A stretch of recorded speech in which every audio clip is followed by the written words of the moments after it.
ఇప్పుడంటే మనం highest run scorer Sachin అనుకుంటున్నాం, కానీ ఒకప్పుడు సునీల్ గవాస్కర్, ఆ తర్వాత మొహమ్మద్ అజరుద్దీన్. ఈ టేబుల్ చూస్తే మీకే అర్థమవుతుంది ఎవరు హైయెస్ట్ రన్ స్కోరరో.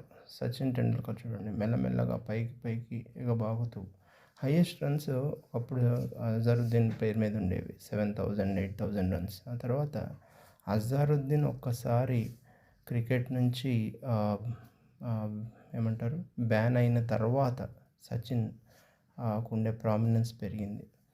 అజరుద్దీన్ అప్పటికి కొంచెం కెప్టెన్సీలో డౌన్ ఉండి 10,000 అయితే క్రాస్ అయ్యాడు. ఆ తర్వాత సచిన్ డామినెన్స్ స్టార్ట్ అయింది. 10,000 దగ్గర అజరుద్దీన్ రన్స్ ఆగిపోయినాయి. లేకపోతే మేబీ అజరుద్దీనే ఇప్పటికీ టాప్ నెంబర్ 1 అయ్యేవాడేమో. 2009కి వచ్చేసరికి రాహుల్ ద్రవిడ్, సౌరవ్ గంగూలీ వచ్చేసారు.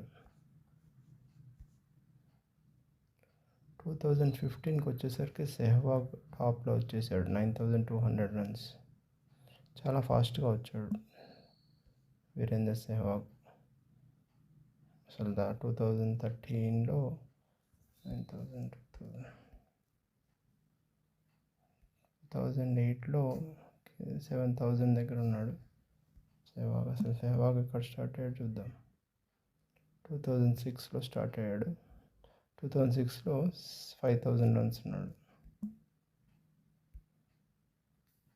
సెహ్వాగ్. 2003లో ఇక్కడ ఉన్నావు కింద, 2003లో కింద ఉన్నాడు.